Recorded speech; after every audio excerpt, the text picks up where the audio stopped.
사랑하는 여러분, 오늘 우리가 만나는 말씀은, 본문은 우리 인생들이 살아가는 시대적 상황이 변화하고 가치관 또한 여러 가지로 다양해지면서 점점 무언가 영향력을 잃어가는 것 같아 보이는 그런 본문 말씀이에요.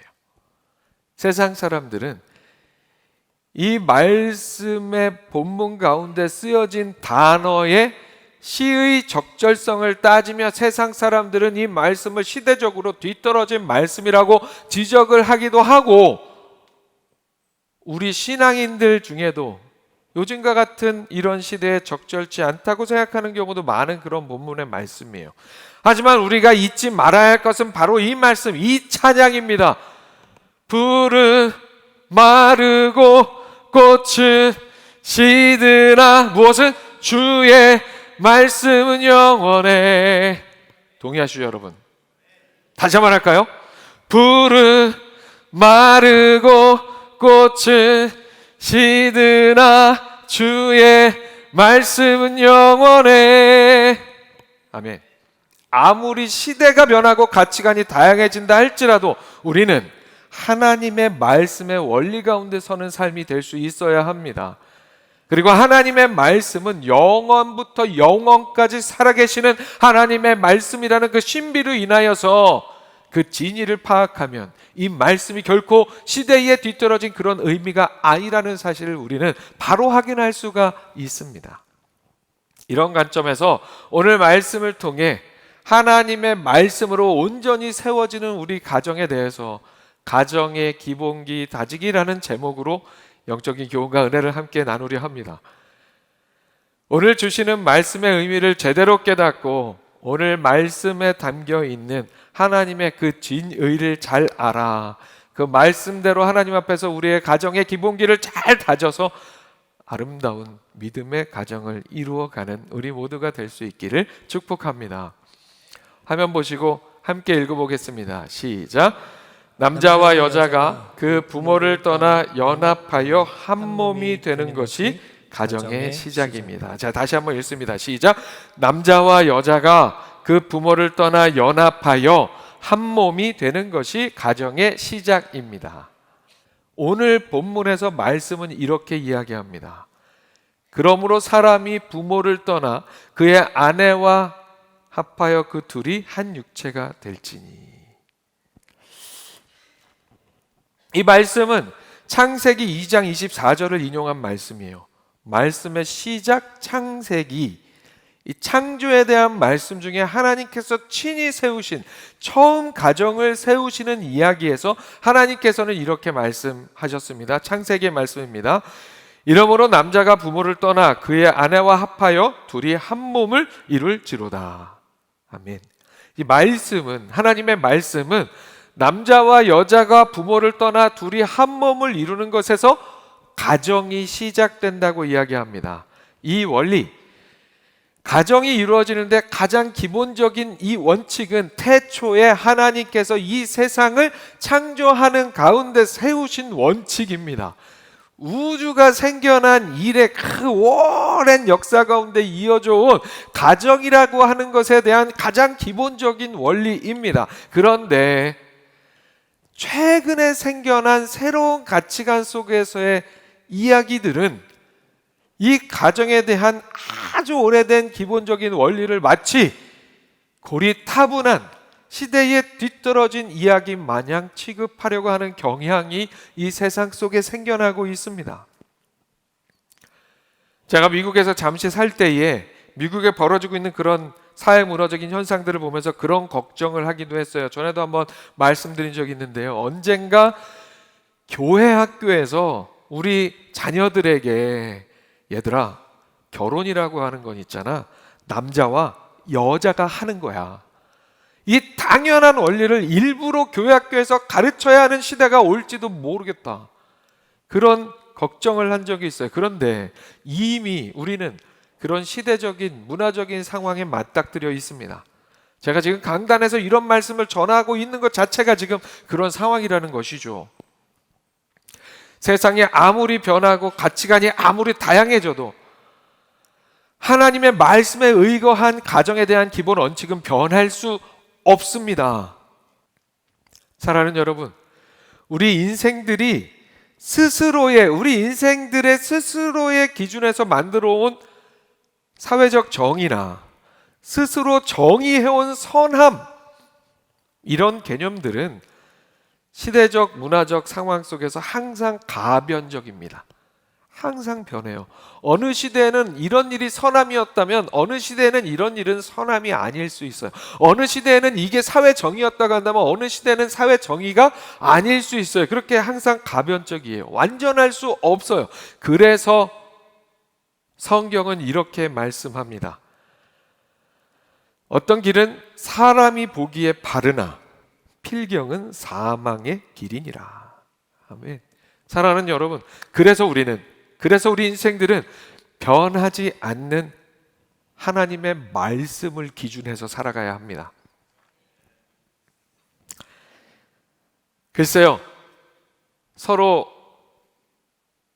사랑을 하든지 무엇을 하든지 어떤 사회적인 파트너로서 법적으로 인정을 받고 그래서 어떤 법적인 지위를 얻든지 우리는 그저 비판하고 정죄하고 뭐라고 할 일은 아닐 수도 있어요. 그런 일들이 우리가 막 나서서 비판하고 정죄하고 뭐라고 할 일은 아닐 수도 있다는 거예요. 왜 그렇습니까? 인생에게는 하나님께서 주신 자유의지가 있기 때문입니다. 그리고 항상 정죄는 우리의 몫이 아니에요. 그것은 하나님의 몫이에요. 우리의 몫은 사랑하는 거예요. 우리의 몫은 사랑하는 겁니다. 하지만 공식적인 가정을 공식적으로 세우는 일은 하나님께서 제정하신 방법 외에는 안 됩니다. 안 돼요.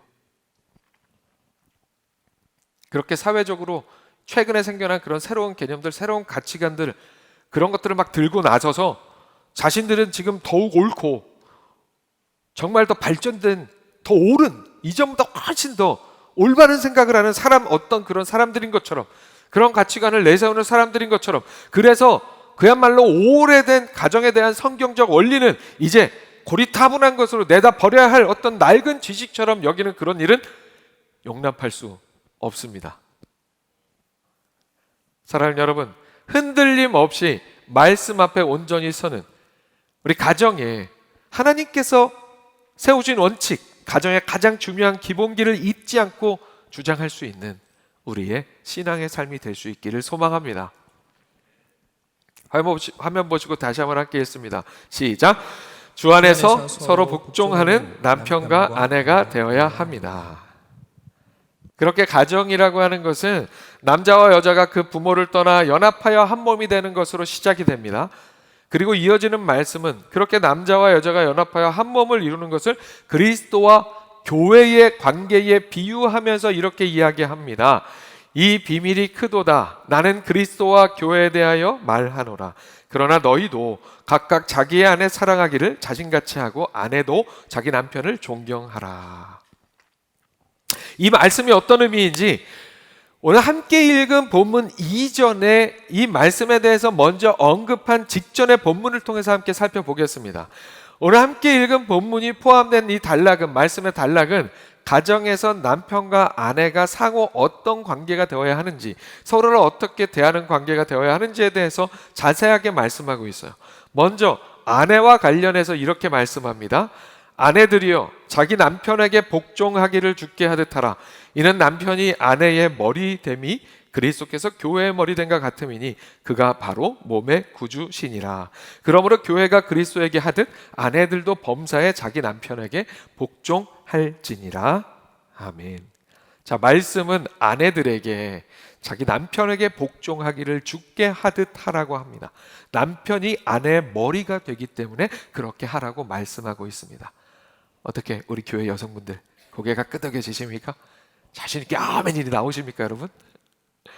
서두에 말씀드린 것처럼 우리가 살고 있는 지금의 이 시대적인 사회 문화적인 상황에 비춰보면 정말 시대적으로 뒤떨어진 것 같은 그런 느낌이 들게 하는 그런 어휘의 표현이 들어있는 그런 말씀이에요. 일단은 복종이라는 단어가 가지고 있는 부정적인 느낌 때문에 그렇습니다.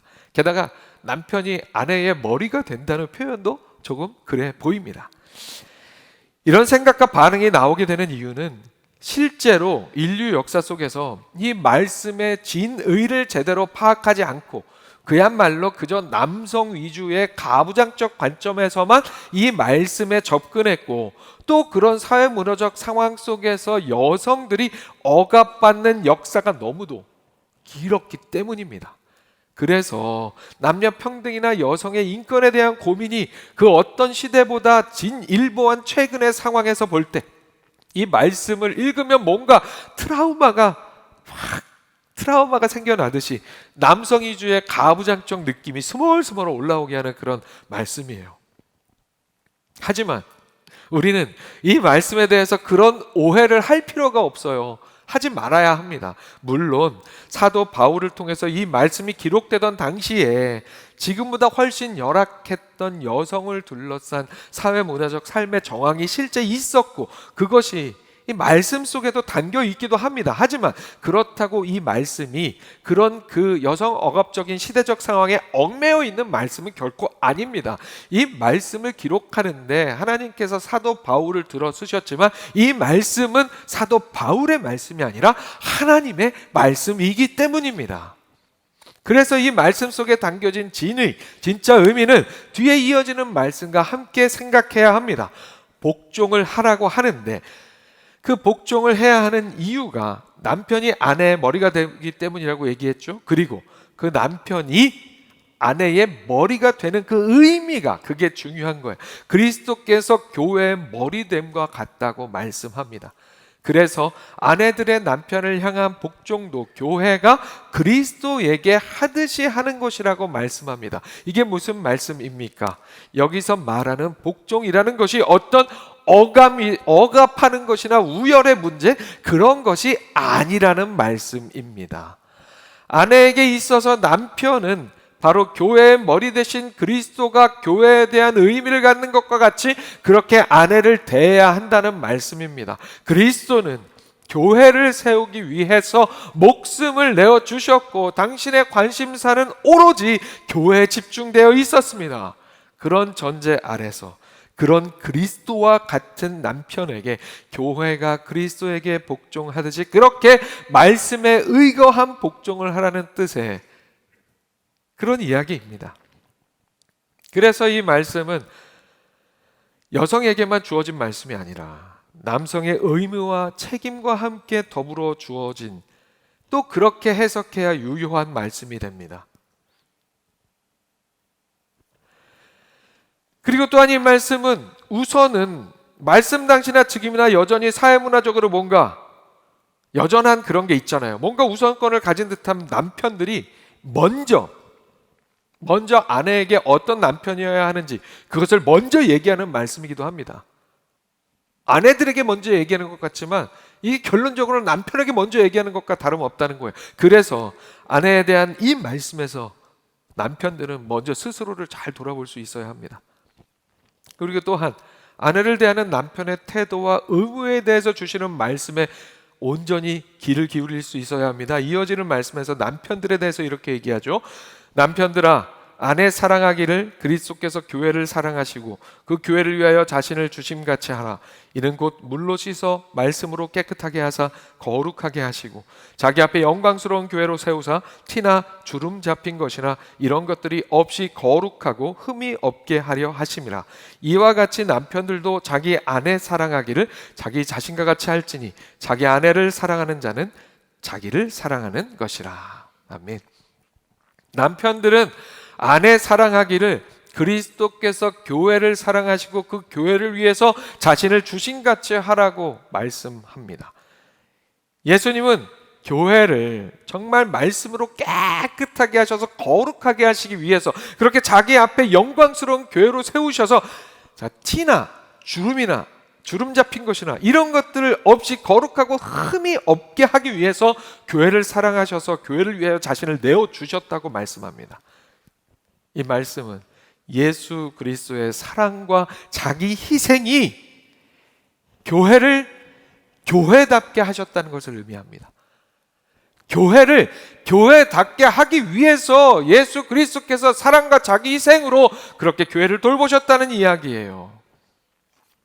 그렇다면 남편들은 어떻게 해야 하겠습니까? 이 말씀대로 예수님이 교회를 위하여 그렇게 하신 것처럼 그 삶을, 남편들은 그 삶을 내어주는 사랑과 자기 희생으로 아내들이 하나님 앞에, 사람들 앞에 그 삶다운, 그 인생다운 모습으로 설 수 있도록 해야 한다는 그런 말씀입니다. 이런 전제하에 남편이 아내의 머리가 되고 아내가 남편에게 복종하고 남편은 아내를 사랑해야 한다는 그런 말씀입니다. 결국에는 머리가 된다는 의미도 지배를 의미하는 게 아니라 돌봄을, 사랑의 돌봄을 의미하는 거고요. 통치를 의미하는 것이 아니라 책임을 의미하는 겁니다. 또한 그 가운데 복종과 사랑도 각각 한쪽에만 주어지는 것이 아니에요. 에베소서 말씀은 이 모든 교훈 직전에 이런 말씀을 먼저 했어요. 21절에서 그리스도를 경외함으로 피차 복종하라. 결국은 그렇게 하나님 안에서, 그리스도를 경외함 안에서, 성령님 안에서 서로 온전한 남편과 아내의 모습을 세워나가기 위해서 최선을 다하며 피차 서로 복종하라고 말씀합니다. 그런데 그 서로 복종이라고 하는 것이 약간씩 다른 단어로 아내와 남편에게 주어진 이유는 복종과 사랑, 머리 이런 표현으로 언급된 이유는 피차 서로 성령 안에서 하나님 앞에서의 바른 신앙의 모습 안에서 그 표현들처럼 그렇게 서로 다른 역할을 가진다는 그런 의미예요. 이미 언급했듯이 머리가 된다고 몸보다 열등하다는 그런 의미 아니에요. 사랑이라는 단어보다 복종이라는 단어가 더 굴종적인 의미도 아닙니다. 그래서 아내는 복종해야 되고 남편은 사랑해야 되고 그런 의미가 아니에요. 아내와 남편의 관계를 어떤 인격적이거나 존재론적인 우열의 관계로 만드는 그런 말씀이 결코 아니에요. 중요한 것은 그렇게 역할의 차이가 가정 안에 분명히 있다는 거예요. 머리, 복종, 사랑, 이 역할이 다른 것, 틀린 것, 우열한 것 이런 게 아니라 다른 것은 하나님께서 세우신 가정 안에서의 하나님의 질서라는 의미입니다. 다시 말씀드리지만 우열의 의미가 아니에요. 하나님께서 주신 역할의 차이입니다. 그 사실을 우리는 기억해야 돼요. 그 말씀 기억하시면서 오늘 말씀에 의거하여, 근거하여 그리스도를 경외함으로 피차 복종하는 그 의미를 잘 실천하는, 그래서 말씀대로 믿음의 가정의 기본기를 잘 다지는 우리 모두가 될 수 있기를 축복합니다. 우리 세 번째 함께 화면 보시고 함께 읽습니다. 시작. 주 안에서 부모에게 순종하는 자녀, 순종할 만한 부모가 되어야 합니다. 오늘 우리가 읽은 본문은 자녀와 부모의 관계에 대한 말씀으로 이어지고 마무리가 됩니다. 자녀들아, 주 안에서 너희 부모에게 순종하라. 이것이 옳으니라. 내 아버지와 어머니를 공경하라. 이것은 약속이 있는 첫 계명이니 이로써 내가 잘되고 땅에서 장수하리라. 본문은 자녀와 부모 관계 중에 우선 자녀들에게 말씀하죠. 자녀들은 부모에게 순종해야 하는데 그 이유는 그것이 옳기 때문이라고 말씀합니다. 이 말씀은 자녀들이 부모에게 순종하는 일은 마음고 불변의 진리라는 뜻이에요. 때와 장소를 불문하고 어디서나 어느 때나 그렇게 하는 것이 옳은 일, 그것이 바로 자녀가 부모에게 순종하는 일입니다. 그러나 우리 신앙인들에게는 한 가지 조건이 더 붙죠. 그것은 바로 순종하되 주 안에서 순종하라는 그런 말씀입니다. 이 말씀은 그래서 행여 부모가 안 믿는 부모라고, 그러면 안 믿는 부모니까 말 듣지 마, 이런 얘기가 아니라 그 순종이라는 의미가 그리스도를 섬기고 그리스도에게 순종하듯이 그런 의미로 부모님께 순종하라는 말씀입니다. 그리고 또한 말씀은 자녀들에게 순종을 넘어서서 부모님을 공경하라고 이야기하고 있어요. 그 이유는 부모님을 공경하라는 그 명령의 말씀이 첫 번째 계명이기 때문입니다. 여기서 첫 번째 계명이라는 표현은 순서적인 표현이라기보다는 의미적인 표현이에요. 가장 중요한 계명이라는 말씀이에요. 얼마나 중요하냐면 하나님께서 이 명령에 약속을 더해 주시기까지 했습니다. 그래서 이 말씀을 약속이 있는 첫 계명, 약속이 붙어 있는 가장 중요한 계명이라고 표현을 하고 있는 거예요. 무슨 약속입니까? 이 땅에서 잘되고 장수하는 삶에 대한 약속입니다. 사랑하는 여러분, 복잡다단한 우리의 삶 속에 잘되고 장수하는 일이 천편일률적으로 같은 모양으로 적용되지는 않더라도 우리가 이 땅에서 잘되고 장수할 수 있는 가장 첩경이, 가장 기본적인 방법이 바로 주 안에서 행하는 효도라는 사실을 잊지 마시기 바랍니다. 효도하는 게 이 땅에서 잘되고 장수하는 비결이라는 이 말씀을 저도 우리 아들에게 막 들이대고 싶지만, 이봐 임마 효도하라니까 이렇게 들이대고 싶지만 그게 다가 아니라는 말씀입니다. 자녀들에게 부모가 어떤 부모가 되어야 하는가가 더욱 중요합니다. 그래서 말씀은 이렇게 이야기합니다. 또 아비들아, 너희 자녀를 노엽게 하지 말고 오직 주의 교훈과 훈계로 양육하라. 사랑하는 여러분, 부모와 자녀 관계도 우리 장로님 오늘 기도도 해주셨지만 상호적인 관계라고 말씀에서 이야기하고 있어요. 그러나 실상 더욱 중요한 것은 자녀들이 주 안에서 부모에게 효도하기 이전에 부모들이 먼저 그렇게 자녀들이 주 안에서 부모님을 향해 순종하고 공경할 수 있도록 할 수 있는 그런 부모다운 삶이 될 수 있어야 한다는 사실, 그것이 더욱더 중요합니다. 사도 바울이 에베소서를 옥중에서 기록하던 그 시절에는 자녀라는 존재는 우리가 지금 생각하는 것보다 더욱 사회 문화적으로 어떤 권리가 없는 존재들로 여겨졌어요. 누구든지 내 이름으로 이런 어린아이 하나를 영접하면 곧 나를 영접함이라 라는 말씀으로 어린아이들의 존재성을 높여주신 예수님의 말씀을 시대적으로 적용해야 하는 그런 때였습니다. 그래서 바울은 그렇게 작은 자녀들에 대해서 언급하면서 그들을 양육하는 부모들의 책임이 더욱 크다는 사실을 은연중에 드러내고 있습니다. 그것이 하나님의 마음이기 때문이죠.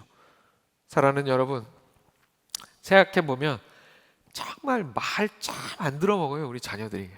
정말 그냥 어째 이렇게 말을 안 듣죠?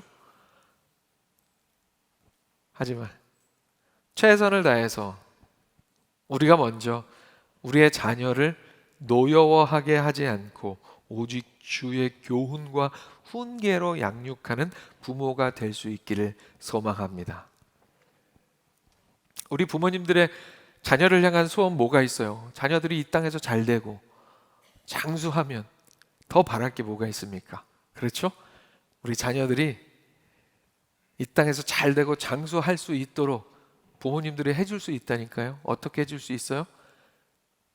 부모다운 부모가 됨으로.